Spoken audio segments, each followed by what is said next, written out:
So, pagdating sa inyo, ano yung mga nire-request nyo? Ano yung number 1 na ginagawa nyo? Okay, so number 1 po, we need to talk and counsel the parents rather.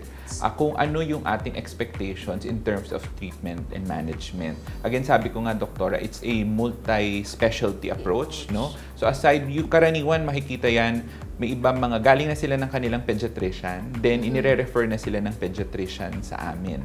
So ang role po namin as an ENT is kami ho yung surgical treatment. No, ang sinasabi po usually namin dyan is it's a multi-stage approach. No? Hindi po yan isang operasyon lang.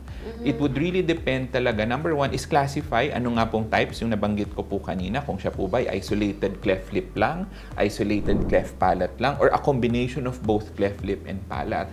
Kasi kung siya po ay combination of cleft lip and palate, karaniwan po, we do multi-stage din. So, uunahin po natin isara yung labi, followed by isusunod po yung ngalangala. And then some point in time, pag mas lumaki na po yung bata, i-repair pati po yung ilong kasi makikita po sa mga ating mga kasangbahay po dyan na may mga anak na talagang meron na pong galing sa cleft lip and cleft palate.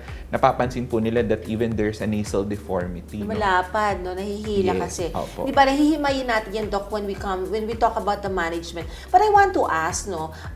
Okay, so basically, kapag kanina na-mention nyo, no, na sa ultrasound, this can be seen early on, okay? And na-mention nyo kanina, sa second trimester, medyo nakikita na po siya, no? I know this may be, parang a very sensitive question, no? Meron bang mga, na dinadala na sa inyo buntis pa lang, tapos sasabihin, Doc, or dadating sa inyo, pasyente na? Usually, Doktora, pumupunta na yan as patients. As patients. Yes. Kaya ako lang natanong, kasi sa ibang bansa, di ba, kapag may na-diagnose na may deformity, or depende kasi kung anong congenital anomaly na nakikita na kagad, especially now that ang dami na 2D, 3D, 4D, 5D ultrasound, di ba? Okay, so, but of course, habang mas nagiging high-tech, mas nagiging mahal.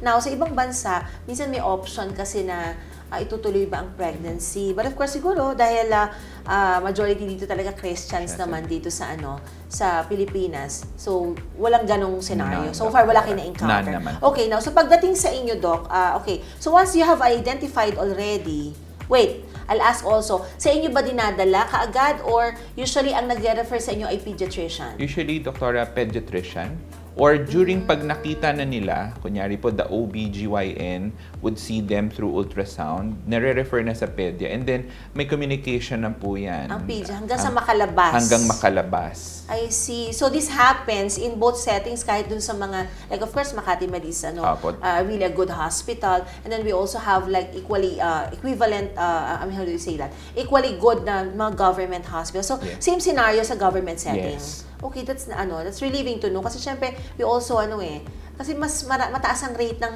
non-compliance sa prenatal check-up sa di ba? Sa mga sa provinces, syempre nalulungkot tayo dyan at bata ang nagsasuffer. Okay, so yung ultrasound, very vital siya during the time of pregnancy. However, pagka sa inyo ba kailangan pa ba yan ng further imaging studies? So far, Doktora, it's very straightforward, like you mentioned. Makikita mo na agad, pagkita mo sa bata, makikita mo na kung siya po ba ay cleft lip, cleft palate alone, or combination. So no further test needed? So far, wala naman. Unless you are entertaining that this can be a part of a syndrome. Okay. Yes, Doktora. And then, okay, so once it's there, pag-usapan natin yung proper timing. Kasi sabi nyo nga, pagkalabas, usually dadalihin na yan.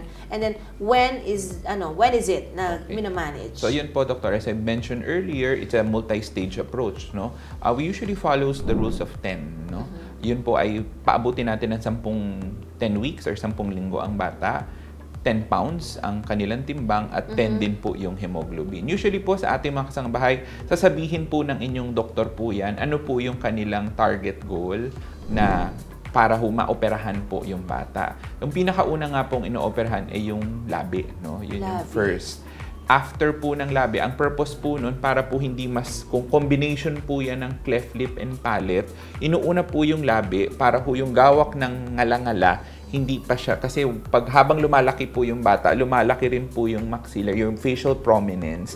So, ang nangyayari po, kung wala po kasing labi, nahahatak lalo mas lalo siyang humihiwalay. Kaya nga po, habang nag-aantay tayo ng 10 weeks, importante po yung role naman po ng mga prosthodontist natin or yung mga dental prosthesis para po yung habang nag-aantay tayo, the feeding na-address, even yung nasal ridge, inaakyat na. Kaya may tinatawag nga po kami kanina, yung sinasabi ko na NAM, no? Or nasoalveolar mold. Para habang lumalaki sila, nakakabit na yon yung ngalangalan, nakokontrol yung paglaki. Yung pag-spread papalayo. Yes, opo. Okay, and okay, so that's gonna be yung 10 weeks, no? Sabi Opo, nyo? that's the earliest That's time. the earliest.